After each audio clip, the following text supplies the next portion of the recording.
अस्सलाम वालेकुम बच्चों। आज इस लैब में हम लोग जो है वो फेज शिफ्टिंग करने वाले हैं। लास्ट लैब के अंदर हम लोगों ने कुछ टॉपिक्स थे जिस तरह फ्रीक्वेंसी शिफ्टिंग, एम्पलीट्यूड शिफ्टिंग, उनकी मॉड्यूलेशन और डीमॉड्यूलेशन करके देख ली थी। तो आज जो नेक्स्ट हमारी जो लैब होगी वो बेसिकली फेज शिफ्टिंग के ऊपर है। इसकी मॉड्यूलेशन और डीमॉड्यूलेशन हम लोग देखेंगे कि कैसे की जाती है। फर्स्ट हम लोग पहले देख लेते हैं कि फेज शिफ्टिंग होती क्या है, किस तरीके से हम लोग जो है ना इसको करते हैं।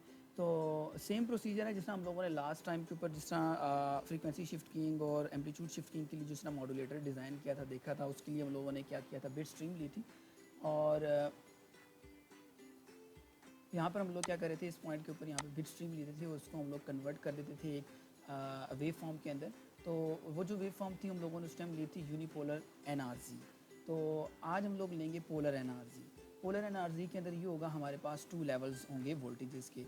हमारे लेट्स सपोज अगर हमारे पास 0 है तो 0 के केस के अंदर हमारे पास आ जाएगा ये माइनस वोल्ट, नेगेटिव वोल्टेज आ जाएंगे। और जब 1 होगा तो उसके लिए हमारे पास कोई स्पेसिफिक पॉजिटिव वोल्टेज आ जाएगा। ठीक हो गया जी। तो ये जो हम लोगों ने यहाँ पे वेव फॉर्म जनरेट करवाई है, इसको पोलर एनआरजी कहते हैं। और ये वाली वेव फॉर्म हम लोग आगे मल्टीप्लायर के पास सेंड कर देते हैं। अब मल्टीप्लायर के पास हमारे पास जो मॉड्यूलेशन के लिए क्या होता है, एक कैरियर सिग्नल चाहिए होता है। तो उसके लिए हमारे पास यहाँ पर एक साइन वेव मैंने लिया है, हाई कैरियर फ्रीक्वेंसीज को हम लोग लेंगे और उसके बाद इसको इससे मल्टीप्लाई करवा देंगे। जो रिज़ल्ट आ जाएगा वो हमारे पास होगा फेज़ शिफ्टिंग का। अब इसमें फेज़ कैसे चेंज हो रहा है, अगर आप देखें यहाँ पर हमारे पास साइन वेव थी, ठीक है। लेट्स सपोज अगर 0 आया तो 0 के लिए क्या हो जाएगा, अगर मैं इसको यहाँ पर आपको इसकी इक्वेशंस बताऊँ तो कौन कौन सी इसकी इक्वेशंस बनेंगी। अच्छा जी, तो उसमें क्या होगा कि हमारे पास लेट्स सपोज अगर एक सिग्नल था एक्स ऑफ टी, उसमें एक होगा positive sine omega C T, और इसी तरह हमारे पास जो होगा सेकंड वाला जो केस होगा उसमें हमारे पास होगी नेगेटिव ए sign omega C T.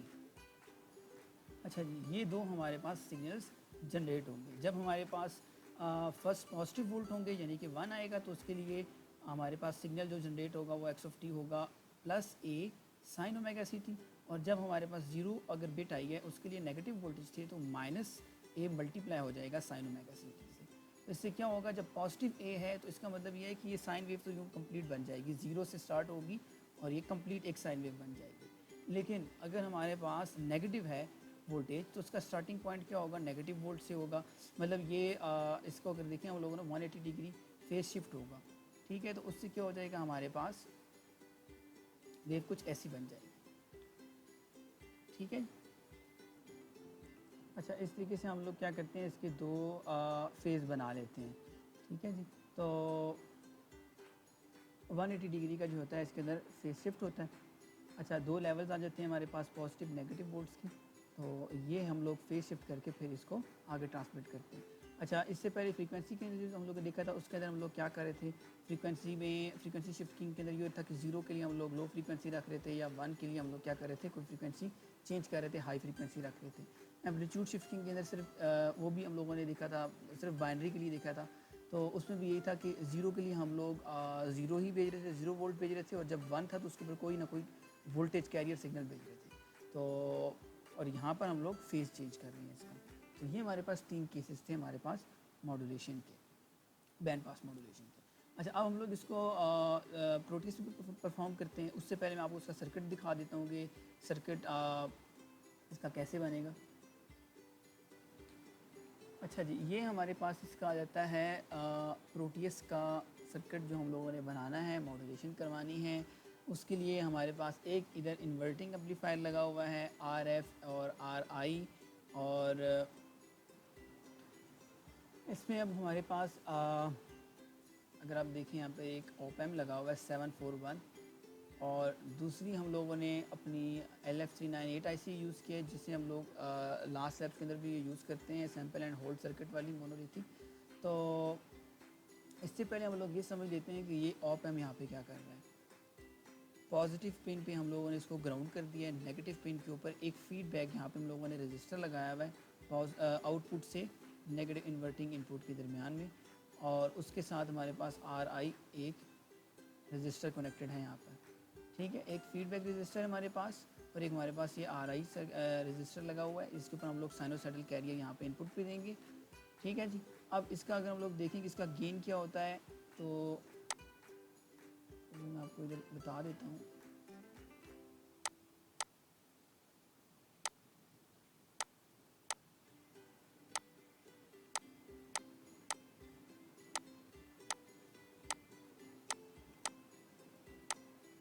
RI मैंने इन दोनों को 1 किलो दोनों को रख दिया है, तो इसका मतलब ये है कि गेन में इसमें कोई फ़र्क नहीं पड़ने वाला। मैंने 1 ही रख दिया गेन इसका, बस सिर्फ ये होगा कि ये इन्वर्ट हो जाएगी वेव। ठीक है, अगर वो ज़ीरो से स्टार्ट, हम लोगों ने इसको वेव फॉर्म दी है साइनोसाइडल जो स्टार्ट हो रही है ज़ीरो से, लेकिन जब ये इन्वर्टिंग से पास करवाएंगे तो फिर उसके बाद हमारे पास 180 डिग्री का जो है इसके अंदर फेज शिफ्ट आ जाएगा। फिर ये हमारे पास क्या हो जाएगी,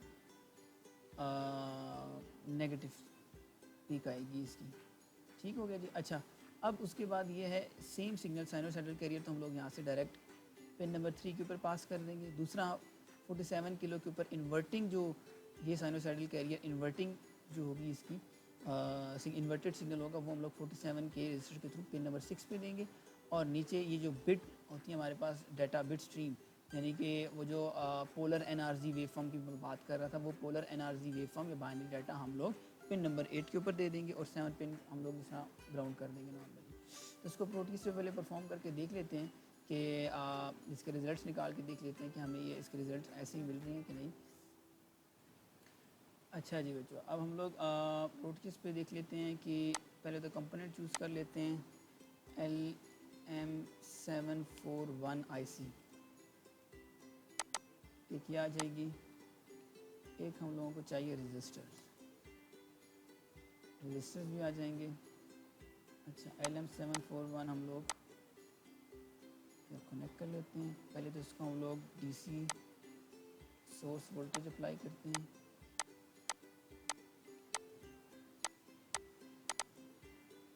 same plus 15 volts, direct 15 volts लिख लेते हैं। और इसको हम लोग दे देंगे यहाँ पे -15 वोल्ट्स।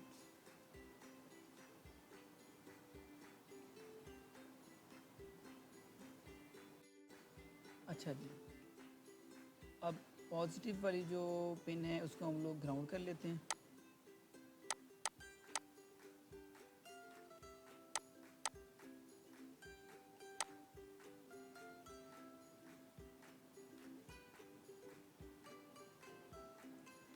नेगेटिव पिन के ऊपर हम लोगों ने रजिस्टर्स कनेक्ट करने। फर्स्ट रजिस्टर आ जाएगा RF,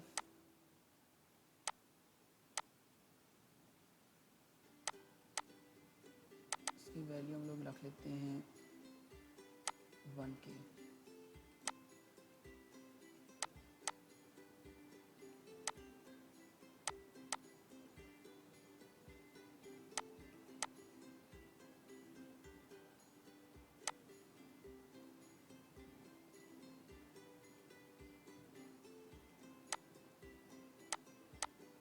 RI भी कनेक्ट हो गया हमारे पास। RI की वैल्यू भी 1K रखी हम लोगों ने। और उसके बाद हम लोग यहाँ पर इसको जो साइन वेव हम लोगों ने इनपुट पे देनी थी, कैरियर सिग्नल, हम लोग प्रोवाइड कर देते हैं।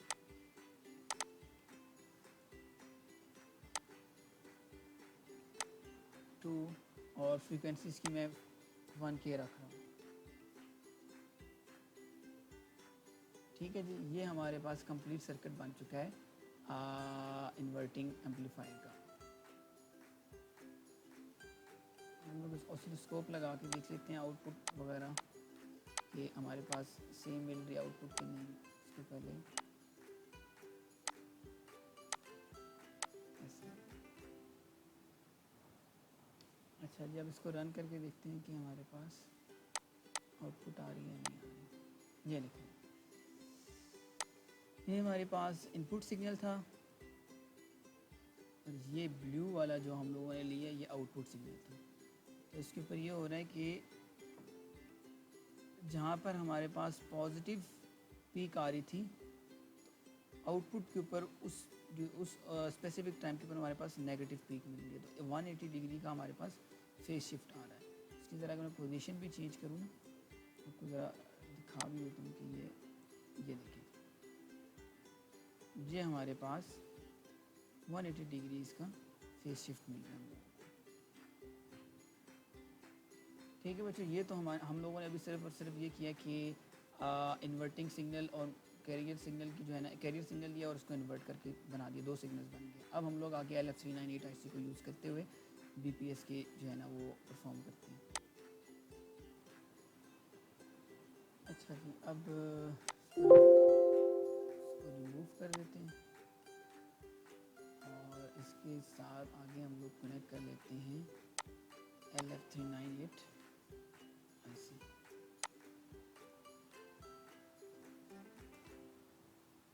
ये आ गई मोनोलिथिक IC।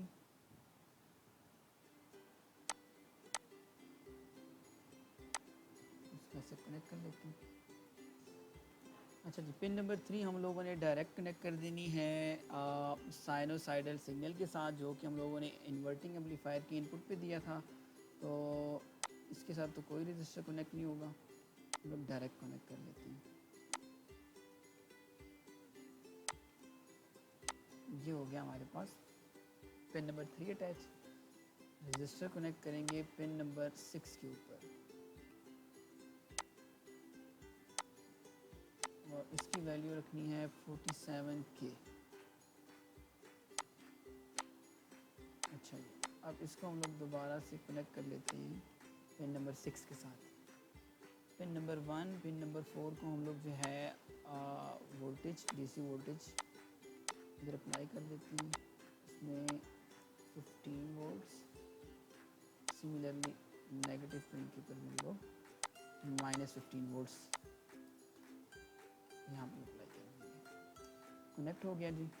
अब पिन नंबर 8 जो है उसके ऊपर हम लोगों ने एक पल्स देनी है पोलर, और इसकी पल्स की वैल्यू हम लोग रखते हैं initial low voltage. Low voltage मैं चाहता हूँ -5 हो और हाई वोल्टेज इसके 5 हो। तो फ्रीक्वेंसी में इसकी रख देता हूँ सपोज 50। ठीक हो गया जी। बिट स्ट्रीम में इसकी फ्रीक्वेंसी कम ही होगी। अच्छा जी, बेसबैंड सिग्नल है हमारा, तो इसको हम लोगों ने अब जनरेट करवा दिया, पिन नंबर 8 पे अप्लाई भी कर दिया। पिन नंबर 7 जो है उसको हम लोगों ने करना है जी ग्राउंड। तो ये ग्राउंड हम लोग अटैच कर देते हैं पिन नंबर 7 के साथ। अच्छा, अब हमारा तकरीबन सारा सर्किट कंप्लीट हो चुका है। 6 के ऊपर हम लोगों ने आउटपुट ऑफ इन्वर्टिंग एम्पलीफायर ये कनेक्ट करनी थी, 1 +15, 4 -15। थर्ड पिन के ऊपर इनपुट ऑफ साइनोसाइडल जो हमारी इन्वर्टिंग एम्पलीफायर की इनपुट थी, और पिन नंबर 8 के ऊपर हम लोगों ने कनेक्ट करना था अपना स्टेयर वेव फॉर्म, यानी हमारा पोलर एनआरसी भी, और उस तरह 7 पिन को फिर हम लोगों ने ग्राउंड कर दिया। सर्किट हो गया हमारा कंप्लीट। अब उसके आउटपुट देख लेते हैं। तो ऑसिलोस्कोप कनेक्ट कर लेते हैं इधर से। फर्स्ट पहले हम लोग इसको कनेक्ट करेंगे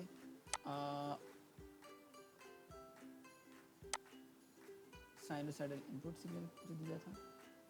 उसके बाद सेकंड वाली पे हम लोग जो है वो इन्वर्टिंग वाली। थर्ड पे हम लोग कनेक्ट कर लेते हैं फुल एनआरजी, और लास्ट में हमारे पास आ जाता है BPS के सिग्नल। अच्छा, जब इसको रन कर लेते हैं और अच्छा अब देखते हैं कि हमारे पास आउटपुट मिल रही है जो हम लोगों को चाहिए थी। 1 तो काफ़ी ज़्यादा हो जाएगा, 5 और ये 1। ये देखिए आउटपुट हम लोगों को मिल रही है, फेस भी चेंज हो रहा है, बट ये कि मेरी कैरियर फ्रीक्वेंसी थोड़ी सी ज़्यादा है, तो मैं कैरियर फ्रीक्वेंसी थोड़ी कम करता हूँ ताकि ये इधर फेस नज़र भी आए। ठीक है जी, तो उसके लिए मुझे ये करना पड़ेगा कि मैंने अगर 1 की रखी है फ्रीक्वेंसी तो मैं उसको कम करके 500 रख लेता हूँ, और अब अगर आप देखें, ये देखें कि हमारे पास ये फेस बज़ाहिर इधर देखिए नज़र आ रहा होगा आपको, ये चेंज हो रहा है। ये हमारे पास फर्स्ट और ये वाला सेकंड फेज आ रहा है। ठीक है जी, एक में हमारे पास ज़ीरो का शिफ्ट था, ज़ीरो शिफ्ट था, दूसरे पे हमारे 180 डिग्री का शिफ्ट था। तो 180 के ऊपर से स्टार्ट होगी, ज़ीरो से नेगेटिव पीक की तरफ जा रही है, और जबकि ज़ीरो था तो उसमें ज़ीरो से पॉजिटिव पीक की तरफ जा रही है। तो ये हमारे पास बाइनरी फेज शिफ्टिंग कहलाती है, जो कि हम लोगों ने यहाँ पे जनरेट की है। तो सर्किट इसका काफ़ी इजी है। मॉड्यूलेशन जो हम लोगों ने करनी है, मॉड्यूलेटर इसका काफ़ी इजी है। LF398 IC को यूज़ करते हुए आराम से हो जाएगा, आपसे परफॉर्म हो जाएगा। तो इसके साथ अब हम लोग ये देख लेते हैं कि इसके बाद आगे हम लोग इसको अगर मैटलैब पे देखें, मैटलैब पे इसको कैसे जनरेट कर सकते हैं, तो मैं आपको वो भी दिखा देता हूँ कि मैटलैब पे हम लोग इसको किस तरीके से जनरेट करेंगे। अच्छा जी, मैटलैब पे भी देख लेते हैं इसका कैसे हम लोग जो है ना कोड लिखेंगे, मॉड्यूलेटर्स का कैसे बनाएंगे। सिमिलर स्टेप्स जिस हम लोगों ने लास्ट स्टेप्स में करते हैं, बिल्कुल सेम है, कोई डिफ़िकल्ट नहीं है ये। तो स्टार्ट करते हैं जी। इसमें सबसे पहले तो आ जाएगी CLC। अच्छा, यहाँ पर मैं डिफाइन करता हूँ, जितना लास्ट लेवल हम लोगों ने किया था, capital T is equal to 1। ठीक हो गया। और RB डाटा रेट जो हमारा आ जाता है, बिट रेट कितनी बिट्स जानी है वही सेम रखेंगे, 4 बिट्स पर सेकंड जो है ना वो हमारे पास पास कर रही है। अच्छा, उसके बाद हमारे पास जो सेकंड नंबर पे जो हमारे पास चीज़ आ रही है वो है FC। हम लोग FC कितनी रखेंगे, तो मैं FC इधर रख रहा हूँ इक्वल टू 10, कैरियर फ्रिक्वेंसी आ जाती है हमारे पास। ठीक है जी, उसके बाद हमारे पास आ जाता है sampling rate.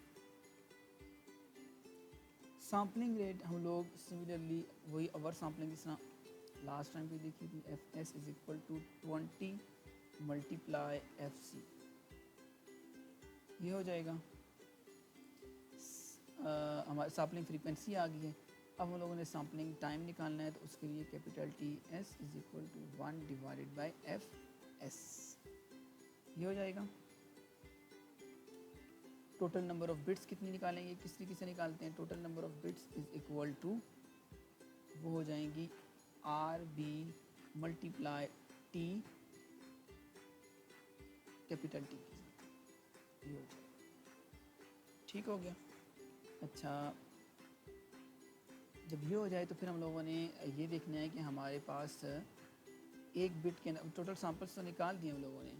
Sampling frequency complete T is equal to 1, एक 1 सेकंड के ड्यूरेशन के अंदर जितने सैम्पल्स आ रहे हैं, अब उस 1 सेकंड के अंदर 4 बिट्स भी जा रही हैं। बिट रेट हमारे पास 4 है, तो 4 बिट्स भी ट्रांसफ़र हो रही है। तो एक बिट के अंदर हमारे पास नंबर ऑफ़ सैम्पल्स कितने होंगे, तो उस सैम्पल्स टोटल सैम्पल्स को अगर मैं डिवाइड करवा दूँ बिट रेट से 4 से, तो हमारे पास क्या आ जाती है, एक सैम्पल की एक बिट के सैम्पल्स आ जाते हैं। तो NSPB नंबर ऑफ़ सैम्पल्स पर बिट निकालने हो तो वो हम लोग निकाल देते हैं FS डिवाइडेड बाय RB। ठीक हो गया जी। उसके बाद हमारे पास आ जाएगा टाइम वेक्टर, जिससे हम लोग क्या करते हैं, जो प्लॉटिंग के लिए टाइम हमारे पास सिग्नल्स के लिए आता है, सिग्नल जनरेट करवाने के लिए। तो T is equal to 0 colon capital TS colon capital T minus TS, ये हो जाएगा हमारे पास टाइम। और उसके बाद अब हम लोगों ने बिट्स जनरेट करवा, bits is equal to same command जो लास्ट टाइम यूज़ किया, रैंड आई और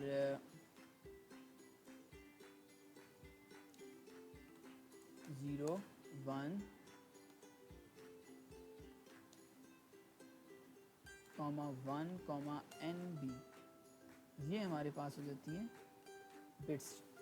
टोटल नंबर ऑफ बिट्स कितनी यहाँ पर जनरेट होंगी, 4, क्योंकि NB हमारे पास RB मल्टीप्लाई T 1 है, तो 4 मल्टीप्लाई T होगा, 4 1 4, तो 4 बिट्स हमारे पास बिट्स जनरेट हो जाएंगे यहाँ पे। उसके बाद जो हमारे पास आती है सेकंड कमांड, वो होगी कि इसको जो बिट्स निकालिए, तो बिट्स अगर आप इसको देखिए, मैं इसको रन करके दिखाता हूँ अभी, तो बिट्स क्या आ रही है हमारे पास।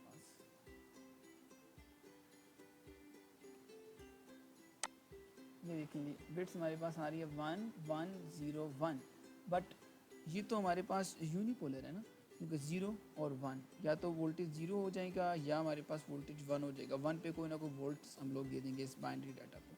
बट हम लोगों ने जो इस टेक्निक, जो इस मॉड्यूलेशन स्कीम के अंदर जो हम लोगों ने वेव फॉर्म यूज़ की है वो तो पोलर वेव फॉर्म है। तो उसमें ये है कि हमारे पास 1 के ऊपर तो पॉजिटिव वोल्टेज मिल रहे हैं, लेकिन जो 0 है उसके ऊपर भी हमारे पास 0 नहीं मिल रहा, उसके ऊपर हमारे पास नेगेटिव वोल्ट्स मिल रही है। तो हम लोगों को ये करना होगा कि 1 के लिए पॉजिटिव और 0 के लिए नेगेटिव वोल्ट्स देंगे। तो नेगेटिव वोल्ट्स देने के लिए मैं एक कमांड इधर यूज़ कर रहा हूँ।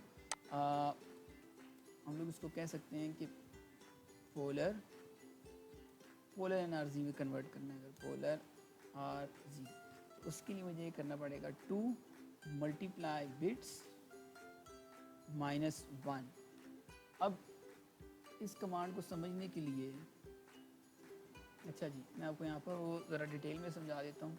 जिस तरह 1 1 0 1 हमारे पास डाटा था बिट्स, तो हम लोगों ने यूज़ किया था, और इसको मैं लेट्स सपोज कह देता हूँ B। तो मैं कर रहा हूँ 2 मल्टीप्लाई B -1। लेट्स से ये पोलर NRC है।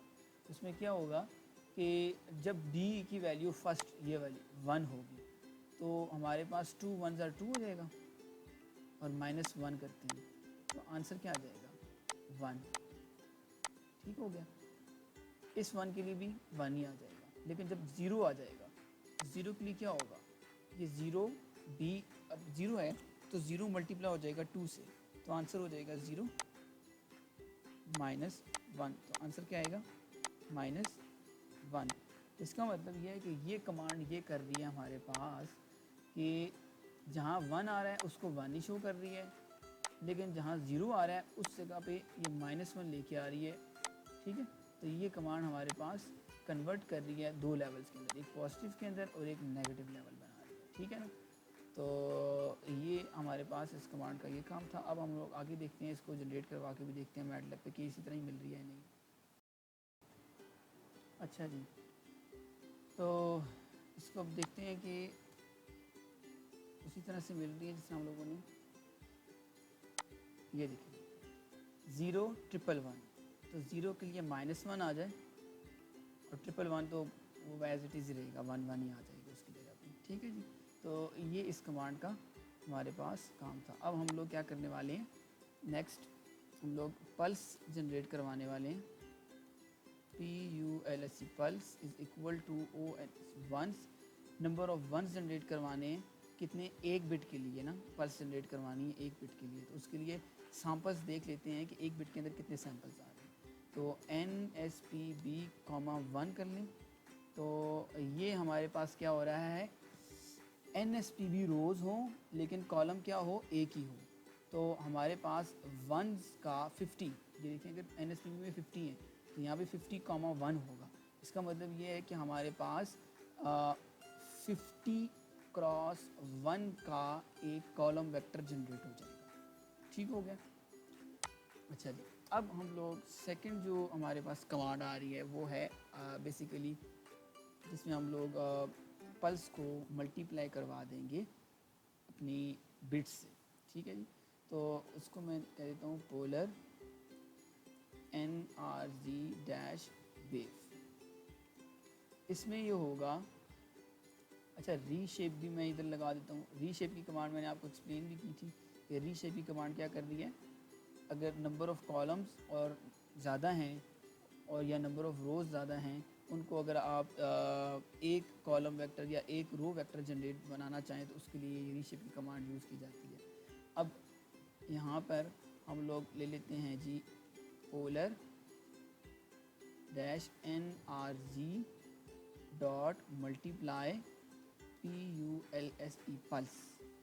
तो पल्स अब क्या हो जाएगा, पोलर NRG से मल्टीप्लाई हो जाएगी। जब ये मल्टीप्लाई हो जाएगी तो हमारे पास एक मैट्रिक्स जनरेट हो जाएगी। ठीक है, उस मैट्रिक्स की जितनी रोज़ हैं वो हम लोगों ने कन्वर्ट, मतलब 4 बिट्स नहीं है तो उसकी 4 रोज़ ही बन जाएंगी किसी, तो उनको हम लोग कन्वर्ट कर देते हैं एक रो वेक्टर के अंदर, ठीक है जी। तो उसके लिए आगे डिफाइन कर देता हूँ, रोज़ एक हों, कॉलम्स इसके जितने भी बनते हैं वो बन जाएंगे, जितने भी होंगे वो बन जाएंगे, ठीक है। मैं यहाँ पर लेंथ ऑफ लिख के भी बता सकता हूँ, इसकी लेंथ भी बता सकता हूँ कितनी होनी चाहिए। अगर ना भी लिखूँ तो मैं ब्रैकेट्स डाल दूँ तो खुद ही वो कमांड ये कर देती है, बना देती है। अच्छा जी, अब इसको हम लोग रन करके देखते हैं कि आउटपुट हमारे पास वैसे ही मिल रही है कि नहीं। ये देखेंगे,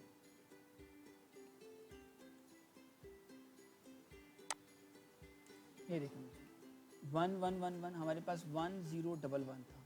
तो इस वन के लिए जो फर्स्ट वन आया उसके लिए 50 वंस आ जाएंगे। इस वन के लिए ये 50 वंस, यहाँ तक 50 वंस मिल रही है। आगे ज़ीरो है, उससे आगे हमारे पास माइनस वंस आ रहे हैं। माइनस वन भी क्या होगी, 50 होगी। उसके बाद आगे दोनों 50-51 आ जाएंगे इन दो वंस के लिए, ठीक है। ये हमारे पास कंप्लीट 200 सैंपल्स जो हैं वो हमारे पास मिल रहे हैं, ठीक है। टोटल 200 सैंपल, जिसने एफएस 1 सेकंड के अंदर 200 सैंपल्स थे। हर हम लोगों ने सैंपल भी ले लिया, हर एक सैंपल की वैल्यूज डिफाइन भी कर दी कि पॉजिटिव है कि नेगेटिव है, कब होगी पॉजिटिव और कब नेगेटिव होगी, ठीक है। अब इनको हम लोग को वोल्टेज भी असाइन कर लेते हैं, +5 वोल्ट्स। लेट्स सपोज मैं अगर कह देता हूँ कि इसको 5 से मल्टीप्लाई करवा दें तो हमारे पास रिजल्ट क्या आएगा। तो मुझे ये करना पड़ेगा, जहाँ मैंने पल्स ली है इस 1 को 5 से मल्टीप्लाई करवा देते हैं,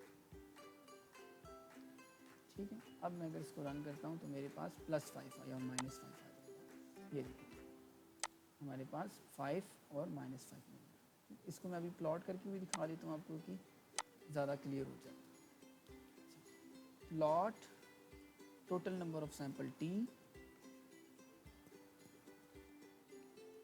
और उसके बाद हमारे पास आ जाएगी पोलर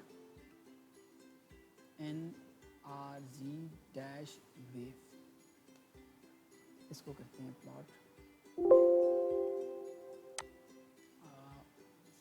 थोड़ा सा इशू आ रहा है। पोलर एन और अच्छा, इस वेरिएबल को थोड़ा बड़ा कर देते हैं। अच्छा जी, अब इसको रन करते हैं जी। W भी बड़ा है। अच्छा जी, अब इसको इसका W बड़ा करना कैपिटल, वेरिएबल ज़रा सेम नहीं मुझे। हाँ अब सही है। इसको प्लॉट करते हैं, अब देखते हैं आ गया जी। अब हमारे पास क्या मिल रही थी वैल्यूज़, 1 0 1 0। तो फर्स्ट जो है हमारे पास 1 आ रहा है पॉजिटिव 5 वोल्ट्स के साथ। सेकंड 0 है तो उसकी जगह पे -5 वोल्ट्स मिल रहे हैं। उसके बाद थर्ड 1 है उस फिर 5 वोल्ट मिल रहे हैं, और लास्ट वाला 0 तो उसमें -5 वोल्ट्स मिल रहे हैं। तो ये हम लोगों ने polar NRG wave form generate करवा दी है। अब जस्ट हम लोगों ने मॉड्यूलेशन के लिए क्या करना है, मल्टीप्लाई करवा देना है इस सिग्नल को कैरियर सिग्नल से, ठीक है।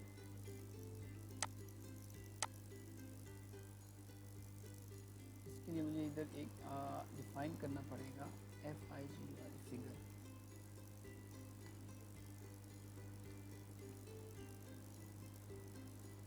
अच्छा जी,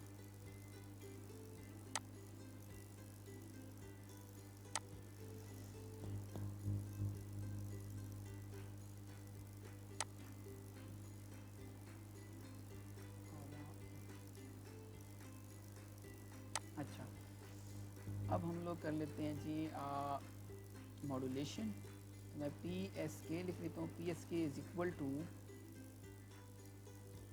polar dash NRG dash WAV wave dot multiply XC, ठीक है। अब XC मुझे डिफाइन करना पड़ेगा, XC क्या है। तो मैं XC is equal to sine 2 multiply pi multiply FC multiply T ले लेता हूँ, ठीक हो गया जी।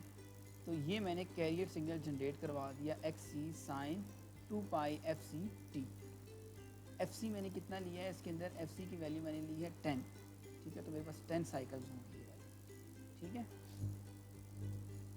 अच्छा अब हम लोगों ने मल्टीप्लाई करवा दिए। अब हमारे पास पी एस के सिग्नल इधर जनरेट हो चुका है। हम लोग देख भी लेते हैं, इसको प्लॉट भी कर लेते हैं। Comma plot T comma P S के टी कॉमा पी। ठीक हो गया जी। इसको प्लॉट करके देखते हैं।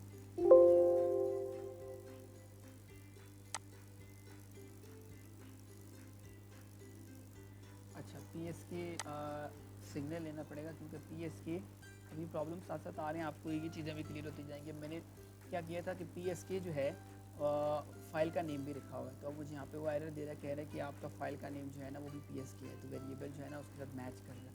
तो मैं इसको पी एस के एस आई जी ले लेता हूँ सिग्नल।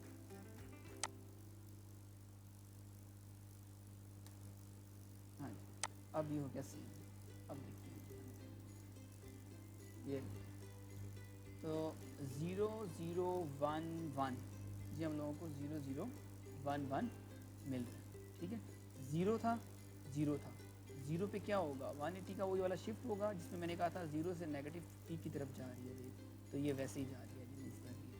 ठीक है, और इसी तरह सेकंड वाले ज़ीरो के लिए भी यही था। वन आया तो मैंने कहा था ज़ीरो से पॉजिटिव पी की तरफ जाएगी, ज़ीरो का शिफ्ट होगा, उसके अंदर कोई फेज शिफ्ट होगा ही नहीं, तो वो ज़ीरो से स्टार्ट होगी। तो ये हमारे पास एक दफ़ा और रन कर लेते हैं ताकि और ज़्यादा क्लियर हो जाए।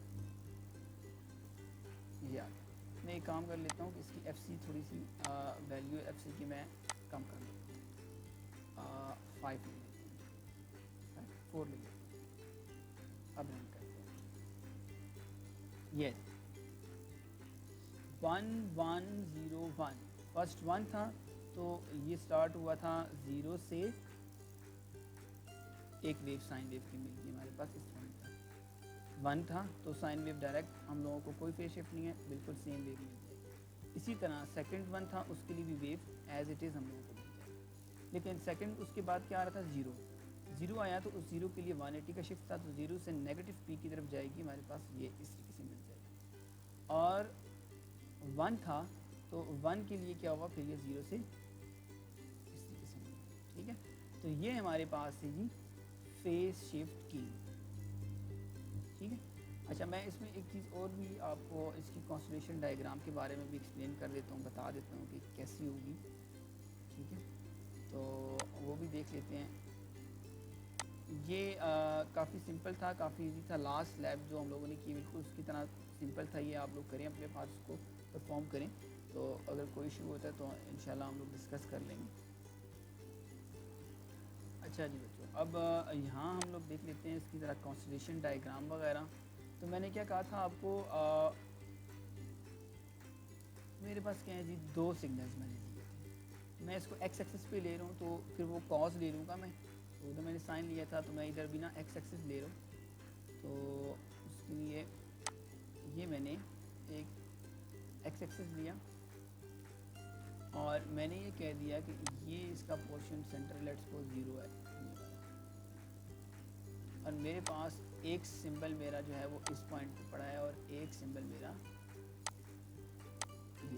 ये 2 सिंबल, ये बीपीएस के केस के लिए होता है। ठीक है, तो जब 0 है कॉस 0, तो ये हमारे पास 1, तो ये वाला हम लोगों को सिंबल यहाँ पर मिल जाएगा, कॉस थीटा। इस केस में क्या है, कॉस 0 है तो वो आ जाएगा 1। फेज क्या आ रहा है, 0 लिया था फेज मैंने ना, तो यहाँ पे वो बन गया 1। मतलब अब इस सिंबल पे मैं ट्रांसमिट कर रहा हूँ अपना 0, तो उसके लिए मैंने फेज भी रखा 0। ठीक है, और यहाँ जो केस है इस पे मैं अभी चाह रहा हूँ कि मैं इधर 1 सेंड करूँ, तो 1 के लिए मैंने इधर लिख दिया जी cos 180 which is equal to -1।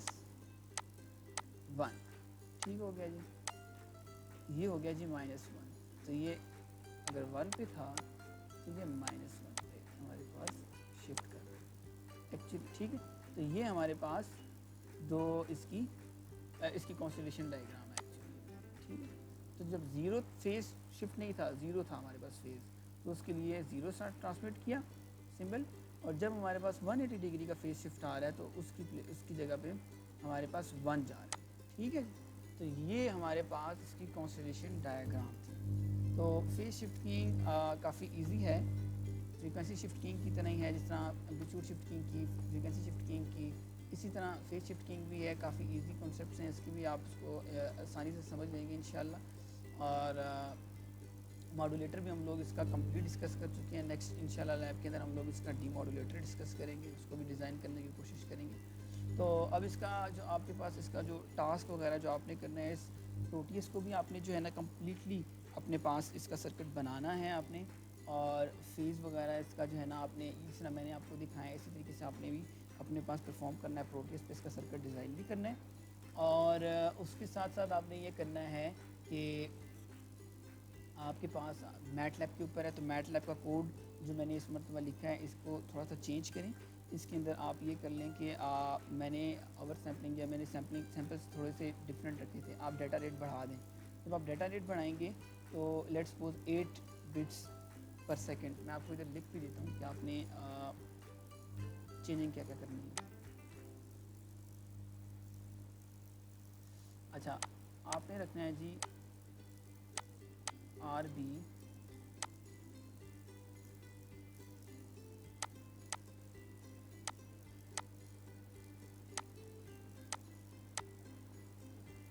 Eight,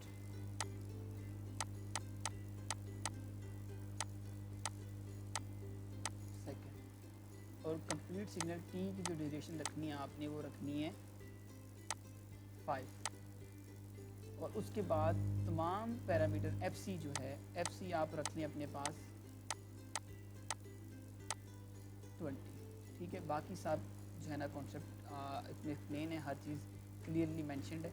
तो आपने जो बाकी पैरामीटर्स हैं इसके, जो जिस तरह NSPB है या टोटल नंबर ऑफ़ सैंपल्स निकालने हैं, या कंप्लीट जो चीज़ें मैंने एक्सप्लेन आपको की हैं, ये सब आपने फाइंड करनी है। और अपनी रिपोर्ट के ऊपर जो है, जो लैब रिपोर्ट है आप बना के देंगे, उसके ऊपर ये हर एक चीज़ मुझे कैलकुलेशन वाइज जो है ना आपने वो सॉल्व करके देनी है। ये मैट लैब पे आप कोड करेंगे, लेकिन कोडिंग से पहले जो है ना इसको अपने पेपर के ऊपर जो है ना सॉल्व करना है।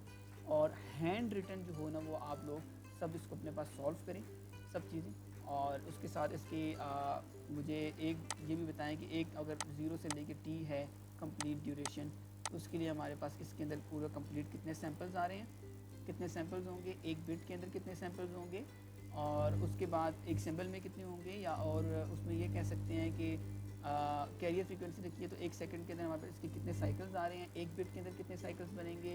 और साथ में ये होगा कि इसके साथ साथ आपने जो पल्स लेनी है, पल्स के बारे में आपने बताना है मुझे, तो उसमें कितने नंबर ऑफ़ वन होंगे, उसका साइज़ क्या होगा, ठीक है। तो कंप्लीट जितने भी पैरामीटर्स जो हम लोग इधर डिफ़ाइन करते हैं, मतलब हम लोगों ने उनको फाइंड किया, निकाला है, उसको आपने अपने पास जो है ना घर में इस बिट रेट के ऊपर फाइंड करनी है तमाम के तमाम, ठीक है। वो आपने पेपर वर्क करना है और फिर वो अपनी रिपोर्ट के साथ अटैच करके आप मुझे सेंड कर दें।